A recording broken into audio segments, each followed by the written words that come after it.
नमस्कार,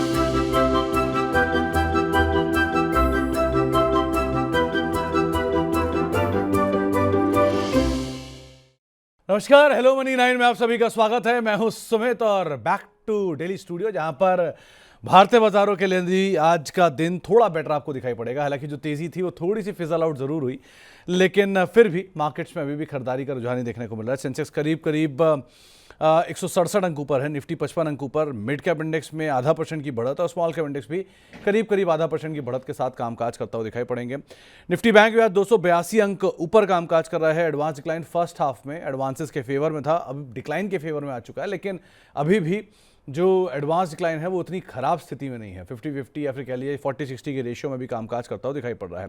आज pharma star performer है, 1.5% की बढ़त के साथ कामकाज कर रहा है। फाइनेंशियल सर्विसेज, बैंक जहां पर तेजी है, लेकिन आज प्रेशर है आईटी में, और आईटी में सीवियर प्रेशर आपको दिखाई पड़ेगा mid cap small cap IT में। चलिए उस पर तो बातचीत करेंगे ही, लेकिन अब बातचीत करने के लिए आज हमारे साथ, सोमवार का दिन है, हफ्ते का पहला सत्र है, तो हमारे साथ रचना मैम मौजूद हैं। रचना मैम नमस्कार, स्वागत है कार्यक्रम में। पहले तो मार्केट्स पे एक व्यू, क्योंकि अनुमान ऐसा लगाया जा रहा था कि शायद जैसे जैसे होली बीतेगी, जैसे जैसे हम मार्च क्लोजिंग की तरफ जाएंगे, बाजार थोड़ा स्टेबल होगा और शायद कम बैक दिखाना शुरू करे। अब आपको भी लग रहा है क्या कुछ साइन ऑफ रिवाइवल दिख रहे हैं मार्केट्स में? आई विश के दिख रहे होते, बट वेल वो दिखेंगे, और वो तब दिखेंगे जब अगर ये मार्केट निफ्टी पे 22,800 के ऊपर क्लोजिंग देना शुरू करेगा। अभी हम 22,525 के 30 के आसपास है फ्यूचर्स पे, और हम करीब करीब 650 के आसपास से वापस आए हैं डाउन साइड पे। तो अगर हम किसी भी दिन आने वाले टाइम में 22,800 के ऊपर क्लोजिंग देना बंद करेंगे, तो तब मीडियम टर्म के हिसाब से हम थोड़ा मल्टी डे का लॉन्ग साइड का कॉल प्लान कर सके, उतनी पॉजिटिविटी उस टाइम पे बनेगी। लेकिन जब तक हम 22,800 के नीचे है, तब तक मार्केट कंसोलिडेशन जोन में थी लास्ट हफ्ते भी, और अभी भी कंसोलिडेशन में ही कहेंगे हम, बिकॉज समवेयर बिटवीन 22,650 एंड 22,300 दोनों की रेंज के बीच में घूम रही है ये। तो जब तक 650 और 300 के बीच में है, तब तक कंसोलिडेशन, 800 के ऊपर ब्रेकआउट, और 300 अगर टूटा then again down trend. This is the overall scenario. Ma'am Nifty bank, क्योंकि आज एटलीस्ट थोड़ा रिस्पाइट वहां से आ रहा है, सो निफ्टी बैंक क्या सपोर्ट करेगा गोइंग फॉरवर्ड? निफ्टी बैंक में यू कैन सी इसकी जो भी पुल बैक चल रहा है 3-4 दिन से, उस पुल बैक के थोड़े से और लेग्स हो सकते हैं। अभी फ्यूचर्स पे हम 48,450 के करीब है, और ये 48,800 850 के आसपास तक जा सकता है। तो यहाँ से 300-400 पॉइंट का एक और अपस्विंग बनने की प्रोबेबिलिटीज है। That is all. अगर उससे ज्यादा देखना है from a multi day perspective या मीडियम टर्म के हिसाब से ट्रेंड चेंज की बात करनी है, तो वो तभी होगा जब हम 49,000 के ऊपर क्लोजिंग देना शुरू करेंगे। तब तक के लिए जो भी है उसको राइड कर सकते हैं अपसाइड पे, but you to treat it only as a relief rally and not as a reversal side. एक चीज और रचना मैम, एडवांस डिक्लाइन की सिचुएशन को देखकर और जो डिक्लाइन है उनकी इंटेंसिटी ऑफ पेन को देखकर आपको कुछ रिलीफ दिख रहा है क्या मार्केट में? आज भी सुबह थोड़ा बेटर था एडी रेशियो, लेकिन अभी आप देखें तो 1100-1200 के करीब एडवांसेस हैं, 1600-1700 का डिक्लाइन है। तो again decline has become heavier.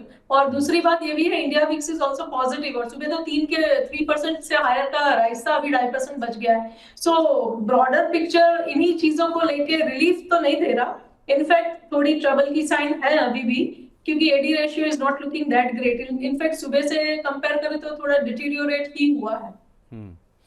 तो एडवांस डिक्लाइन पहले से थोड़ा डिटोरिएट हुआ है, लेकिन सिचुएशन लेट्स सी कैसे होती है, अभी तो फिंगर्स क्रॉस्ड हैं। आगे बढ़ते हैं और ज़रा आज के गेनर लूजर भी आपकी स्क्रीन पर आते हुए दिखाई पड़ेंगे कि आज जो गेनर लूजर की स्थिति है वो थोड़ी सी बदलाव में ज़रूर आई है पहले कंपैरिजन में, लेकिन फिर भी आज Bajaj Finserv, SBI life insurance आगे आया है, डॉक्टर रेड्डी स्ट्रेंट, यहाँ पर भी खरीदारी देखने को मिल रही है।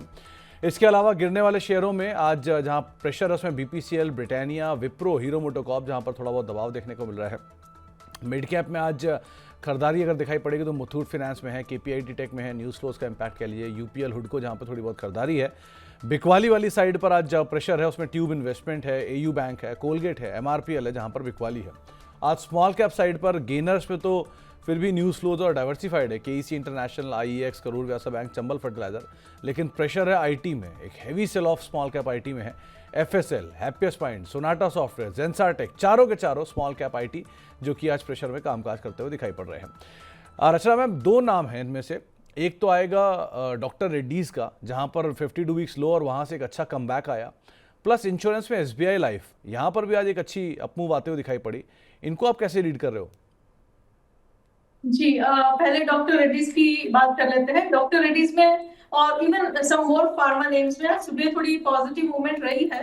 एंड डॉक्टर रेड्डीज के स्पेसिफिक प्राइस एक्शन के हिसाब से यहाँ पे आज काफी स्ट्रॉन्ग अपस्विंग है, जो एक नियर टर्म और temporary you can say support definitely बनता है from the low of today, specially क्योंकि वो लो जो है 1100 के आसपास का, वो पिछले 3 दिन से रिस्पेक्ट हो रहा है।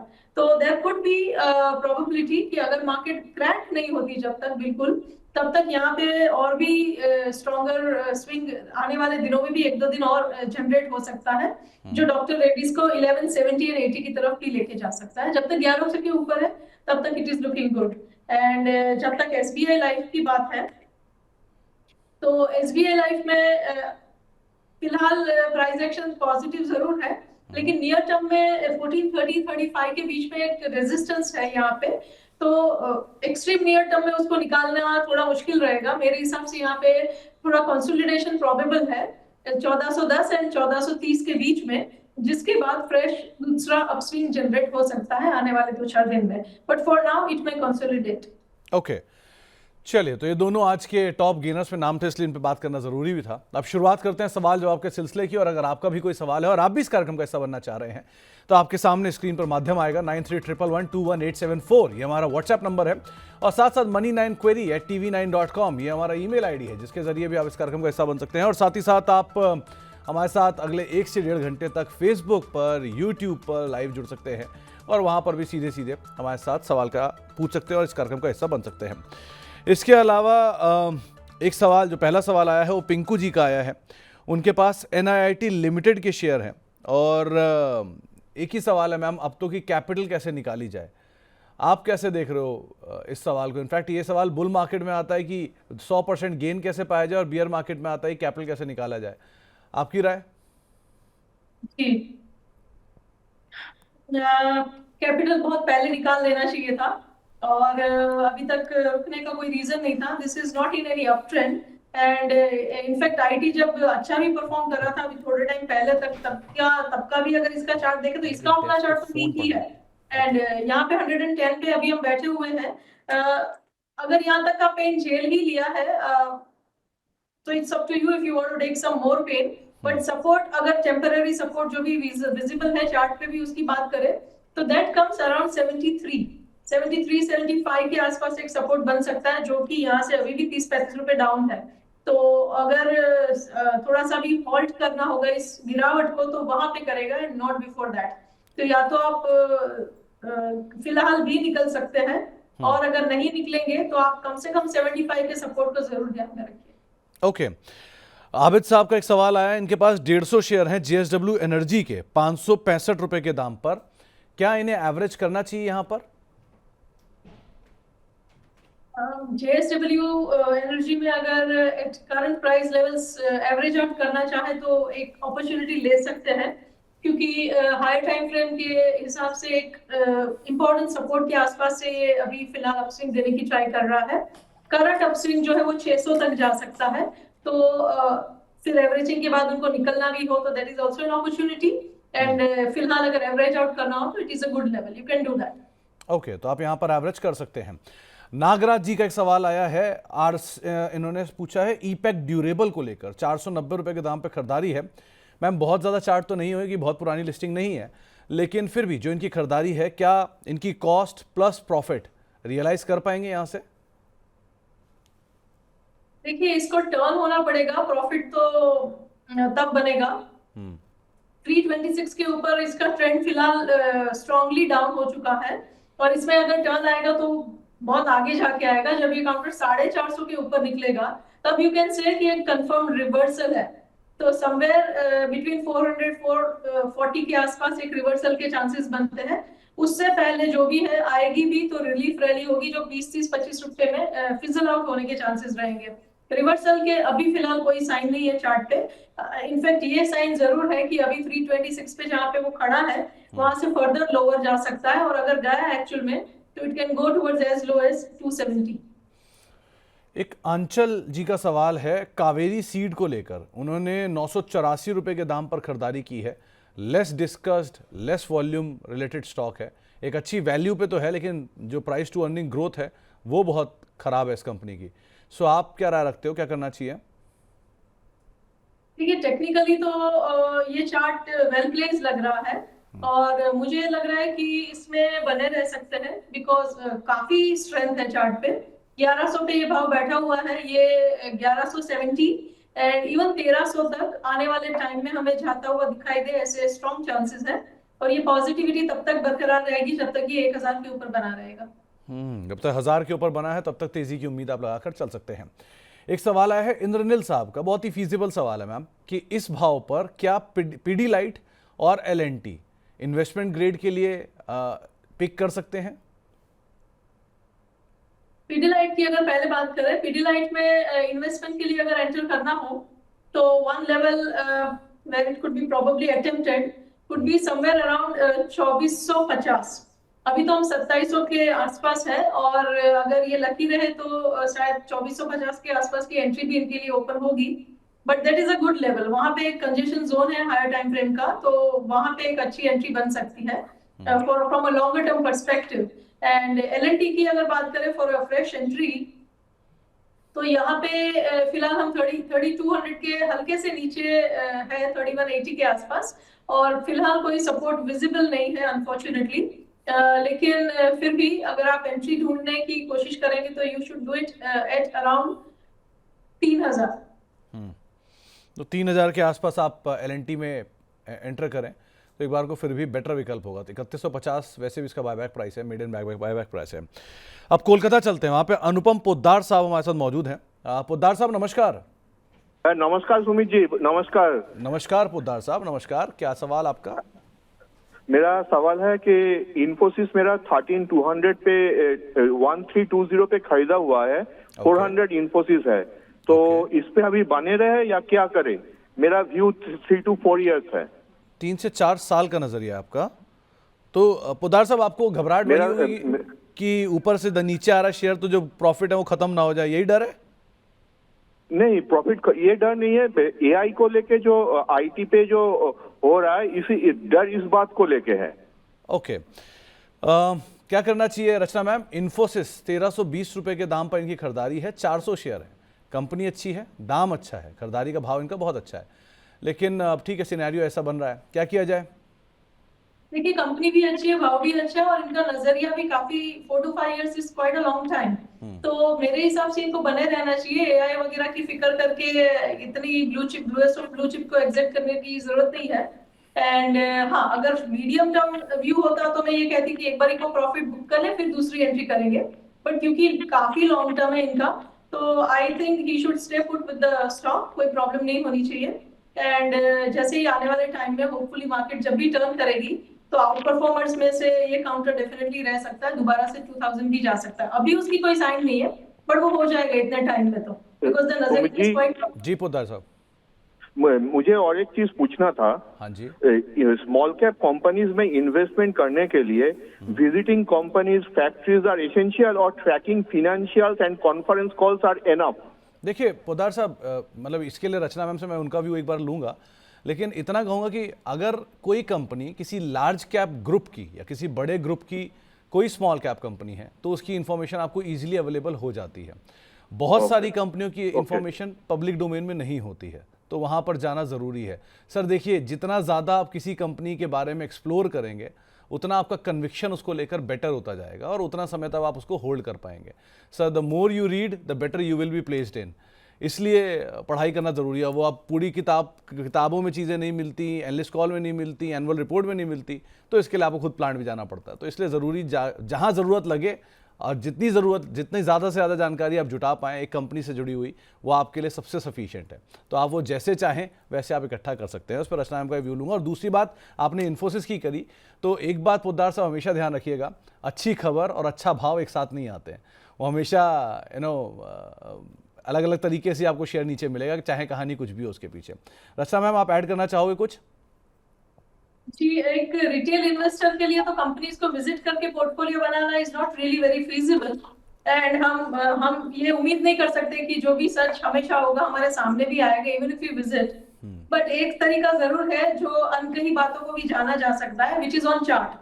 तो थोड़ा टेक्निकल एनालिसिस का उपयोग जरूर करें और चार्ट जो भी है, जो हम नहीं जानते वो जानता है तो बता देता है, बिकॉज एज दे से everything is in price. So technical analysis की यूज इन कंपनीज के लिए भी करी जा सकती है एंड लॉन्ग टर्म में भी वो अप्लीकेबल है। तो पोद्दार साहब बहुत बहुत शुक्रिया पहले तो हमें जुड़ने के लिए, हमारे साथ बातचीत करने के लिए, और उम्मीद है आपके सारे सवालों के जवाब आपको संतुष्ट तरीके से मिल गए होंगे। आगे बढ़ते हैं और अब एक सवाल आया है स्वाति मोरे जी का। इनके पास TTML और MMTC दोनों के शेयर हैं। 78 के दाम पे TTML और 78 के दाम पे ही MMTC। दोनों की सिचुएशन फंडामेंटली तो बहुत खराब है। टेक्निकली आप कैसे देख रहे हो रचना मैम? टेक्निकली भी खराबी है। TTML तो काफी बहुत ज्यादा हाइट से गिरा हुआ है, 25% बच गया है खाली from the highs, and nevertheless अभी भी सपोर्ट दूर है। ये जिस हिसाब से चल रहा है मेरे हिसाब से ये अभी भी यहाँ से भी it can become lower by even 50%।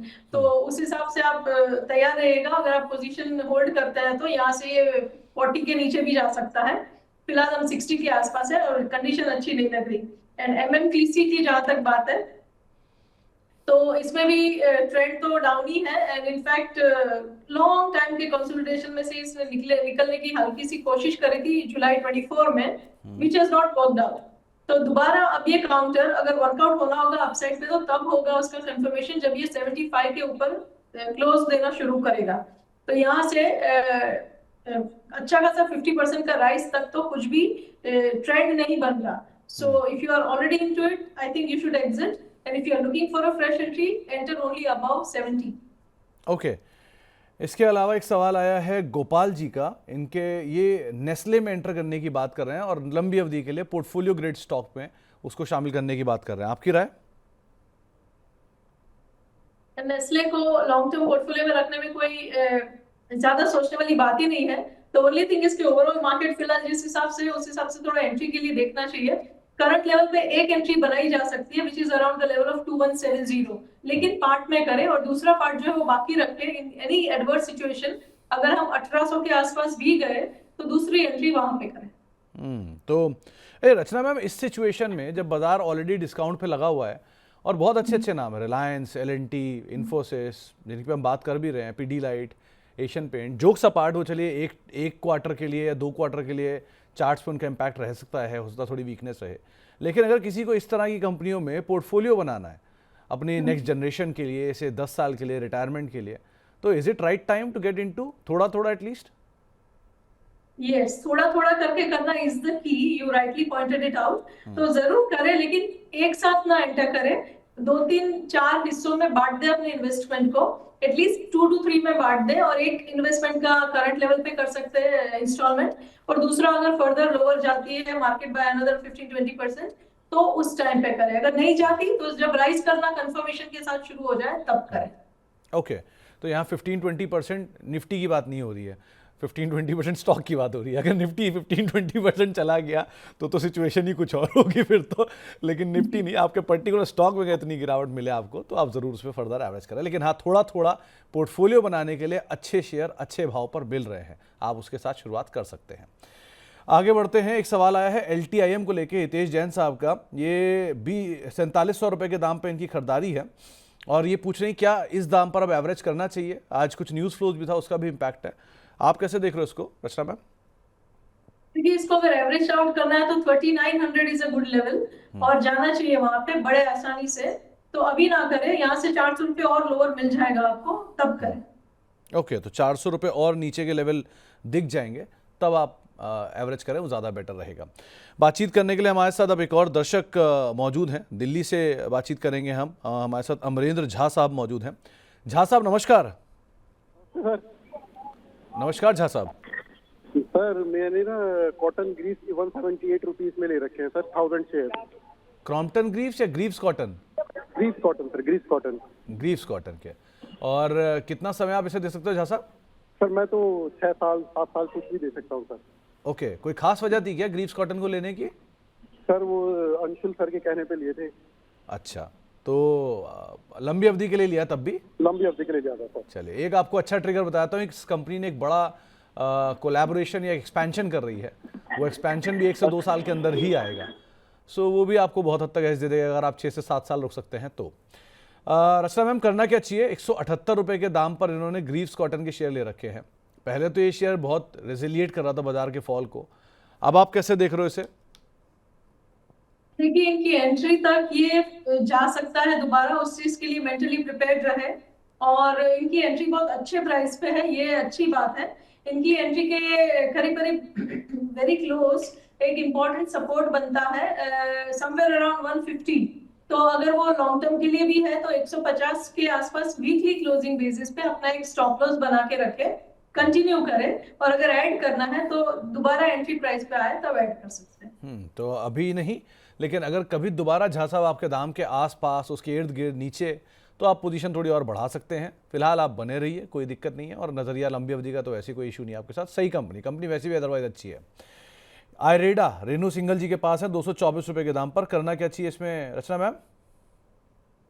Ida में ट्रेंड तो खराब ही है और बार बार आता है इसका क्वेश्चन अपने शोज में। फर्दर लोअर जा सकता है 125 की तरफ। तो अगर आप बने रहते हैं तो उस हिसाब से अगर एवरेज आउट का इरादा है तो 125 के आसपास का लेवल नजर में रखें। और अगर इरादा नहीं है तो इन दैट केस आल्सो 125 से 20 के बीच में एक स्टॉप लॉस जरूर लगाए। अगर वो भी लेवल भी गया तो देन गिरावट फिर उसको काफी और फर्दर लोअर लेके जा सकती है। इन एनी केस 125 होल्ड कर गया, देन देयर आर चांसेस कि वहां से स्लोली वो टर्न करेगा। सत्यम सिंह साहब हमारे पास स्वीडन से सवाल पूछ रहे हैं। ये लैंसर कंटेनर पर इनका एक सवाल है। अगर आप ट्रैक कर पा रहे हो रचना मैम, लैंसर कंटेनर, तो क्या राय रखते हो उसके ऊपर? कोड बता देंगे तो। रुकिए, फिर इसका BSC कोड मैं आपको बताता हूँ।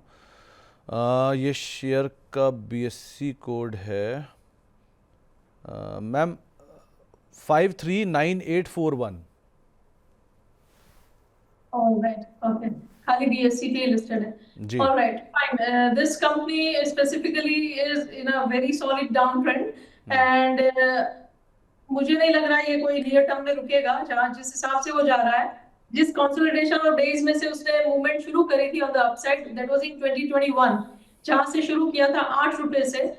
ऑल चांसेस, नो सरप्राइजेस, अगर वो वहां पे 8 से 10 के बीच में दोबारा टच करता है तो यहाँ पे फिलहाल तो situation is not good. Support 10 के पहले तो बिल्कुल भी नहीं।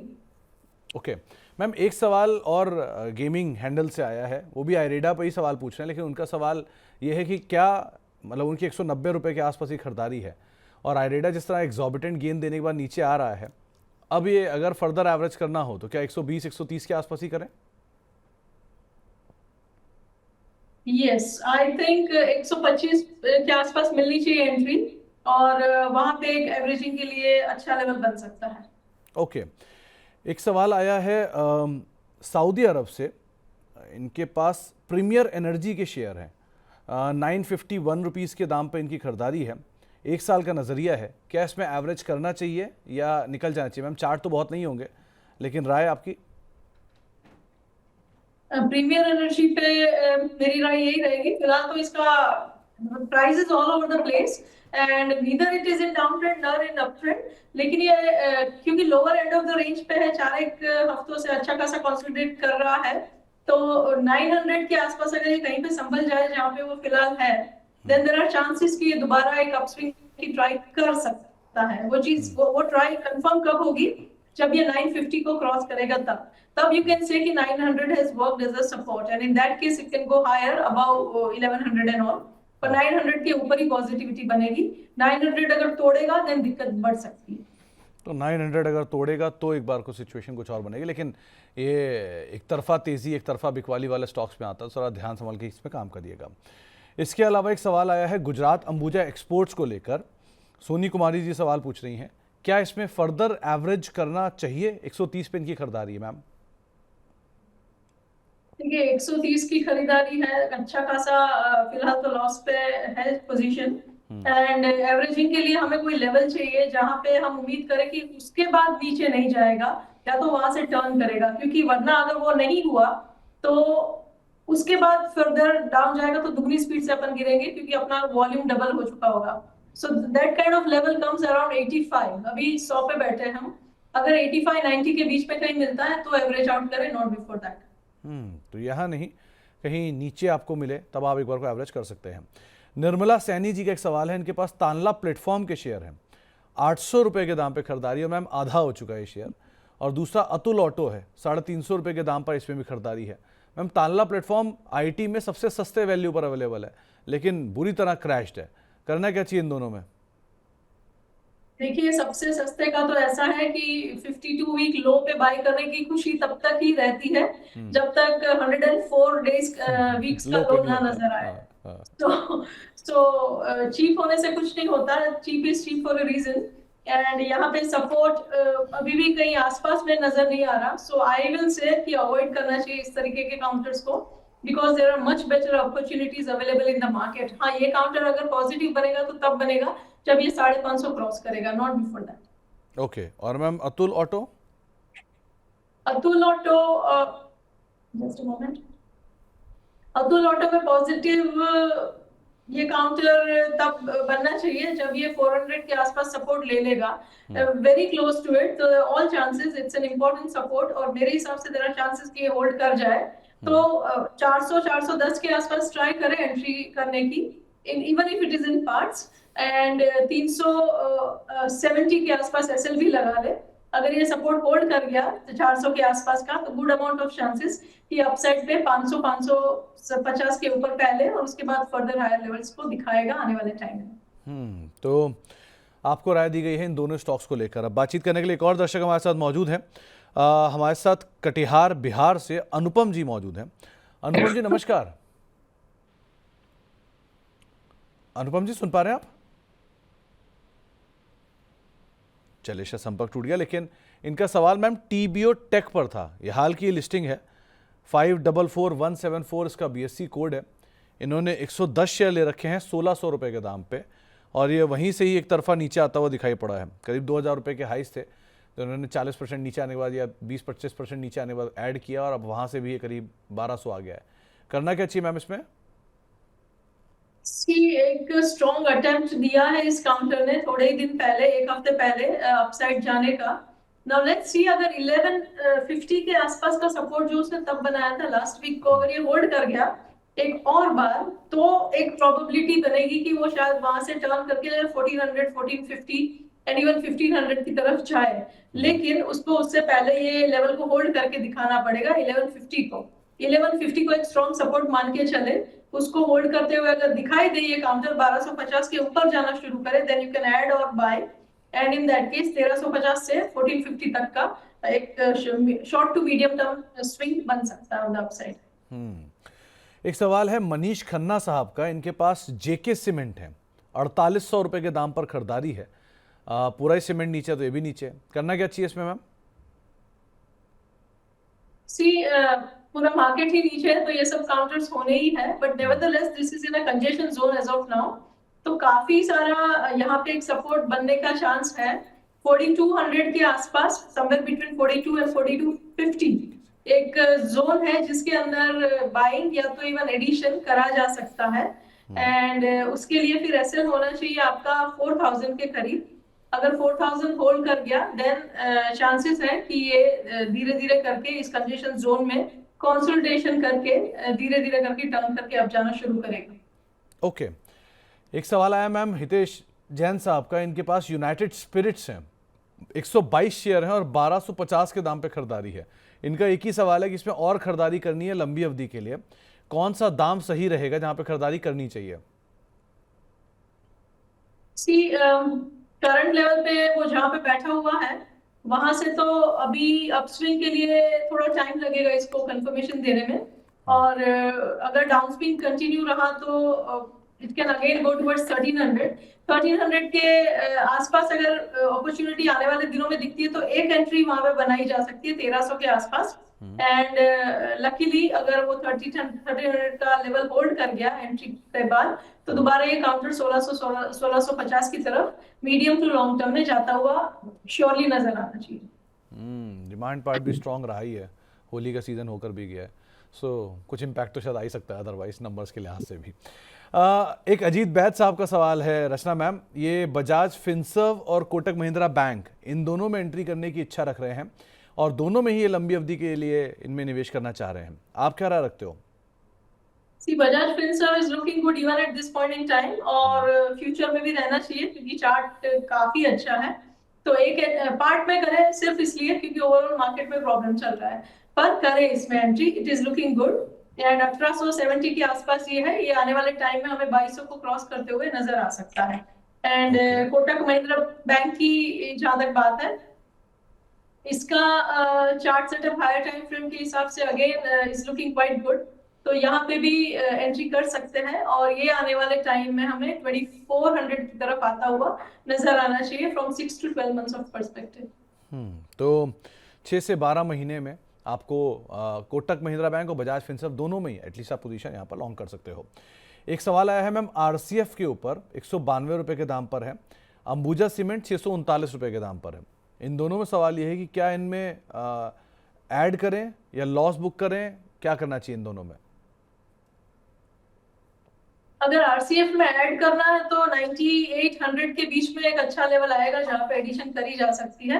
यहाँ से 15 रुपए नीचे करीब करीब 10-12% लोअर, तो उस लेवल के लिए इंतजार करें, वहां पे एडिशन की प्रोबेबिलिटी बनती है आरसीएफ में। और दूसरा अंबुजा सीमेंट बोला ना? जी मैम जी। हाँ, अंबुजा सीमेंट में currently the price is hovering around 490 and it is clearly in a downtrend and यहाँ पे सपोर्ट थोड़ा दूर है, तो इसमें अगर कोई भी एडिशन करना है तो you will have to wait for the level of से 410 आने वाले टाइम में। फॉर्चुनेटली और अनफॉर्चुनेटली समवेयर बिटवीन 410-20 अगर ये काउंटर आता है तो, और तब वहां पे एंटर करें, नॉट बिफोर दैट। ओके, एक सवाल आया हमारे साथ पूछने के लिए, एक दर्शक और मौजूद हैं गुरुग्राम से, हमारे साथ बातचीत करने के लिए मोहम्मद शफीक साहब मौजूद हैं। शफीक साहब नमस्कार। Hi sir, how are you? I am perfectly fine Shafiq sahab, आप बताइए क्या हालचाल आपके? Yeah sir, I am fine. Okay, क्या सवाल है आज आपका शफीक साहब? सर मेरा क्वेश्चन, मेरे दो शेयर हैं। एक मैनकाइंड फार्मा है जो मैंने 10 शेयर लिए हुए हैं 2800 रुपए के रेट पे, जो मेरा उसका व्यू है 6 मंथ का। ओके, और सेकंड है मेरा प्रोटीन ई गवर्नेंस, जिस पे मुझे बेस्ट लेवल टू बाय क्या होगा इसमें। और दोनों में जो नजरिया है आपका शफीक साहब वो कब का है, कितने ड्यूरेशन का है? शॉर्ट टर्म का ही है सर, 6 मंथ का। शॉर्ट टर्म का, ओके। तो रचना मैम, पहली चीज मैनकाइंड फार्मा 2800 रुपए के दाम पर इन्होंने खरीदारी कर रखी है, इसमें क्या करना चाहिए? और दूसरा प्रोटीन ई गवर्नेंस, इसमें भी ये खरीदारी करने के लिए बेस्ट लेवल पूछ रहे हैं, लेकिन दोनों में नजरिया 6 महीने का है, आप क्या राय रखते हो? देखिए, मैनकाइंड फार्मा में 6 मंथ्स में दोबारा इनकी एंट्री को क्रॉस करके निकलना देखना पड़ेगा। मार्केट ओवरऑल उससे उतने टाइम में इतना टर्न स्ट्रांगली होता है कि नहीं, क्योंकि फिलहाल यहाँ पे क्लियर डाउनट्रेंड है, 2200 के आसपास की प्राइस है एंड चांसेस आर कि ये 2000 को तोड़ेगा। तो उसके बाद फिर दोबारा 2800 पे जाना is almost like 50% rise in a 6 months of time, which is not always possible in every counter. तो ये चीज ध्यान में रखें, whether you would like to keep it or continue or discard it off is your call। पर support 1900 से पहले मुझे नहीं नजर आ रहा, और 6 महीने में 2800 फिर क्रॉस करना would be possible only if the market turns sharply। And protein eager की जहां तक बात है, तो यहाँ पे the price is at around 1260, clear downtrend, no support visible nearby। Nevertheless अगर आप पहले से एंटर करे हुए हैं तो 1250 के आसपास वीकली क्लोजिंग बेसिस पे देख लीजिए। If your luck supports you and its support emerges out, well and good, otherwise there are better opportunities in the market. तो बहुत अच्छे अपॉर्चुनिटी अवेलेबल हैं, आप उनको एक बार को ऑप्ट कर सकते हो, और दोनों ही स्टॉक्स को लेकर लेवल्स आपको बताए जा चुके हैं। इसके अलावा एजिस लॉजिस्टिक्स पे एक सवाल पूछ रही हैं सुहासिनी जी, इनके पास 790 रुपए के दाम पर खरीदारी है, शॉर्ट टर्म का इनका नजरिया है, करना क्या चाहिए इसमें ma'am? Just a moment. AGS, no you are not. जी, एजिस लॉजिस्टिक्स।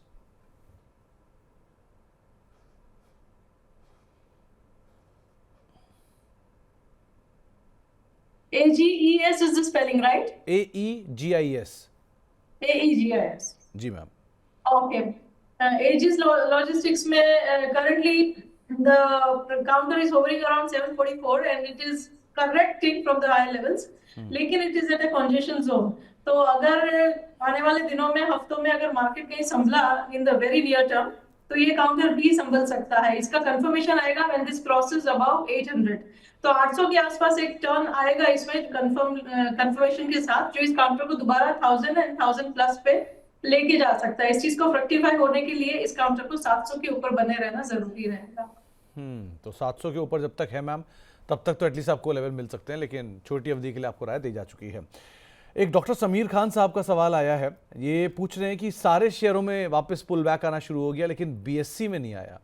तो रचना मैम, आप कैसे देख रहे हो बीएससी को? ये शायद उन्होंने ध्यान नहीं दिया कि बीएससी वो स्टॉक है जो बोनस के बाद 3 डिजिट से हायर 4 डिजिट की तरफ पहुंच गया है. तो इतनी जबरदस्त तेजी के बाद अब ये रुका है. सो ये कहाँ तक रुका रहेगा अब?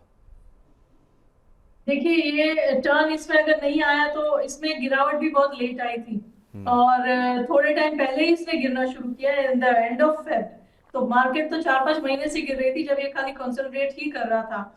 सो उस हिसाब से देखा जाए तो there should not be any complaint and nevertheless यहाँ पे ये काउंटर अब पॉजिटिविटी जो आप देखना चाहते हैं वो तब दिखाएगा जब ये 4100 को क्रॉस करेगा. जब तक 4100 क्रॉस ना करे तब तक इसमें वीकनेस बरकरार रहेगी.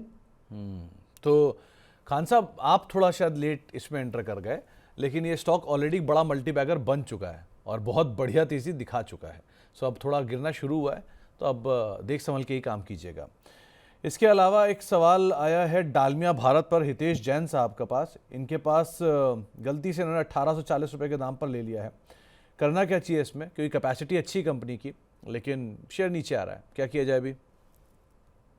देखिए, ऐसे जो आप फर्स्ट जाए ना, एक बार को क्लियर कर देना चाहिए पोर्टफोलियो. उसमें कोई गलत बात नहीं. It doesn't take much time to reenter when the time comes.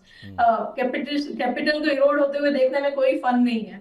और यहाँ पे स्पेसिफिकली अगर बात करूं, क्लियरली ये डाउन ट्रेंड में है और मार्केट में अगर गिरावट ऐसे ही 2-4 महीने भी फर्दर अगर बनी रही तो this can go even further lower and 1600 को तोड़ सकता है ये. तो इस चीज को ध्यान में रख के बने रहे. इसका जो सपोर्ट है वो करीब करीब 1300 के आसपास बनता है. उससे पहले कोई स्ट्रॉन्ग सपोर्ट नहीं बनता. एंड अगर ये आज चलना भी शुरू करे तो भी it will be only a pull back and nothing more, जब तक 1900 के ऊपर नहीं निकलता. तो आपको एक राय यहाँ पर दी गई है डालमिया भारत के संदर्भ में. बातचीत करने के लिए हमारे साथ अब एक और दर्शक मौजूद हैं. राजीव शर्मा साहब हैं, मुरैना मध्य प्रदेश से. शर्मा साहब नमस्कार. नमस्ते सर. नमस्कार शर्मा साहब, क्या सवाल है आपका? जी सर, मैंने मोबीक्विक में 100 शेयर परचेज कर रखे थे 538 पे. ओके, और मोबीक्विक ही क्यों? सर उसका आईपीओ आया था, फिर बाद में देखा कि बढ़िया चल रहा तो ले लिए थे उसको. ओके, और अब आप कितना समय दे सकते हो उसे? सर साल भर तक. साल भर तक. रचना मैम, क्या करना चाहिए? मोबीक्विक सिस्टम्स हाल का ही आईपीओ है, बहुत ज़्यादा चार्ट तो होंगे नहीं. 538 पे उन्होंने खरीदारी की है, अब क्या करें? देखिए, अपने कैपिटल को आप आधा कर लेते हो तो you need to become a two bagger only to come back to neutral. वो जब डबल हो जाएगा तब तो आप खाली एंट्री लेवल पे आओगे. तो ये बड़ी डिफिकल्ट सिचुएशन है एंड इसमें फिर इनका नजरिया भी कोई ज्यादा लॉन्ग टर्म का है नहीं. तो उस हिसाब से यहाँ पे मुझे कोई चांसेस नहीं लग रहे फ्रैंकली स्पीकिंग. तो शर्मा साहब, कभी भी आप जब किसी नए आईपीओ में उतरते हो तो उसको एटलीस्ट समय दीजिए सेटल होने का, उसके बाद एंट्री करना ज़्यादा बेटर रहेगा. लेकिन अब आपके पास चॉइसेस बहुत है नहीं, सो कहीं तेज़ी मिले, लॉस जहाँ तक आप बियर कर पाएँ वहाँ निकलिए, वो ज़्यादा बेटर रहेगा. एक दो सवाल और आए हैं मैम. एक सवाल हमारे पास आया है IEX को लेकर, जहाँ पर पटेल साहब ने एक सवाल पूछा है. इनके पास 200 रुपये के दाम पे IEX के शेयर हैं. करना क्या चाहिए? इनका नज़रिया 15 साल का है. Good enough. अगर उनका नजरिया 15 साल का है तो he can definitely stay with the stock and extreme long term के चार्ट को अगर चेक भी करे तो यहाँ पे ये काउंटर पॉजिटिव रहेगा जब तक 130 के ऊपर रहेगा. तो मंथली क्लोजिंग जब तक 130 के ऊपर बनी रहे तब तक carry on and stay with the stock. Your target could be anywhere like a two bagger and more. तो आप बने रहिए. 15 साल का नज़रिया बहुत लंबा अवधि का नज़रिया होता है, तो कोई दिक्कत ही नहीं, आराम से बने रहिए, देखते रहिए सिचुएशन कैसे बनती है इसमें आगे चल के. अजय प्रसाद साहब का एक सवाल आया है रेट गेन ट्रेवल को लेकर। ये नई खरीदारी करने की इच्छा रख रहे हैं इसमें। इसको भी बहुत समय तो नहीं हुआ, लेकिन हाँ इतना रीजनेबल हो गया कि चार्ट मिल जाएंगे आपको। करना क्या चाहिए इसमें? ये चार्ट मिल तो रहे हैं, काफी है चार्ट, लेकिन चार्ट में कहीं पे सपोर्ट नहीं है, that is the problem. And support आता है इसका करीब करीब 400 पे, विच इज 40 रुपीज लोअर, 10% और नीचे जाएगा तो इसमें सपोर्ट इमर्ज करेगा अराउंड 400 रुपए। तो 400-405 के आसपास अगर कहीं एंट्री लेनी हो तो एक अटेम्प्ट कर सकता है, प्रोवाइडेड वहां से वो 2-3 दिन कम से कम ग्रीन कलर दिखाना शुरू करे, if nothing more. Kamlesh Swami ji का एक सवाल है आईओसी बीपीसीएल पर। ये इसमें क्या कर सकते हैं? खरीदारी कर सकते हैं, नहीं कर सकते हैं? डिविडेंड यील्ड के लिहाज से तो आईओसी बहुत बेटर पोजीशन है इस समय, 10% के आसपास का यील्ड है, और बीपीसीएल भी 6 से 7% का यील्ड है। सो करना क्या चाहिए इन दोनों में? Even chartically it is looking good, तो आईओसी तो बाय कर ही सकते हैं 100 के एसएल के साथ, एंड बने रहना चाहिए। It can give you very good returns over a medium to long term. And जहां तक बीपीसीएल की बात है तो that is also again near a support, तो इसमें भी एंट्री कर सकते हैं आप with stop loss of around 200 rupees. And यहाँ पे भी over a medium to long term आपको बहुत ही बढ़िया रिटर्न्स मिल सकते हैं, which can first target obviously would be somewhere around 300, then 340, और उसके बाद हम आगे डिस्कस कर सकते हैं as the time comes. Ashif Patel साहब सुजलॉन 50 रुपए पे लेके बैठे हैं और ज़्यादा खरीदारी की इच्छा रख रहे हैं। मैम ये ग्रीन एनर्जी की स्टोरी ओवर होती दिख रही है, क्या करना चाहिए सुजलॉन में? देखिए इनकी एंट्री के आसपास ही है फिलहाल तो प्राइस, अगर इनको ऐड करना है तो तब करें जब ये काउंटर 65 क्रॉस करेगा, और अपसाइड पे भी एवरेजिंग करी जा सकती है, इनफैक्ट अपसाइड पे ही करनी चाहिए, so there is nothing wrong in that. तो 65 क्रॉस करे तो ऐड करिए, और जो एंट्री आपने ऑलरेडी बना ली है उसके लिए 40 को स्टॉप लॉस रख लीजिए, you can stay with it. तो आपको एक राय दी गई है खास तौर से सुजलॉन संदर्भ में 48, 49, 45 इन लेवल्स को आप ज़रूर ध्यान रखिएगा। इसके अलावा एक सवाल आया है डेंटा वाटर पे।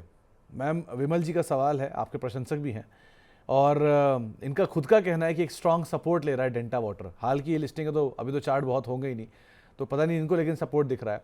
आपको दिख रहा है क्या सपोर्ट? देखिए near term support you can say is around 270, क्योंकि वहां से उसे 3 बार 275 के आसपास से उसे 3 बार लोअर लेवल से बाइंग दिखाई है, और आप अगर इसी सिचुएशन के साथ एंटर करना चाहते हैं तो वेल एंड गुड, 260 के एसएल के साथ कर सकते हैं। मेरे हिसाब से ये पॉजिटिव तब दिखेगा जब ये 300 को क्रॉस करेगा। तो अगर करंट लेवल पे एंटर करते हैं तो हाफ पोजीशन बनाइए, और दूसरा हाफ तब डिप्लॉय करिएगा जब ये 300 को क्रॉस करे। इसके अलावा मैम एलटीआईएम और एम्फेसिस, इन दोनों में ज्यादा अच्छा कौन सा है अगर किसी को निवेश करना हो तो? अगर लॉन्ग टर्म निवेश की बात है, एलटीआईएम में तो हमने ऑलरेडी एक लेवल डिस्कस किया था, विच वाज अराउंड 3900, जहां पे एक अच्छी एंट्री बन सकती है। और एम्फेसिस में चार कंपनीज दोनों अच्छी है। एम्फेसिस में अच्छा लेवल जो बनेगा एंट्री का, that would be somewhere around 1700। तो अगर करंटली करना चाहते हैं तो आप एलटीआईएम में देख सकते हैं 39 के आसपास, और यहाँ पे 17 के आसपास एंट्री कर सकते हैं। दोनों कंपनीज बढ़िया है और दोनों चलनी चाहिए over medium to long term.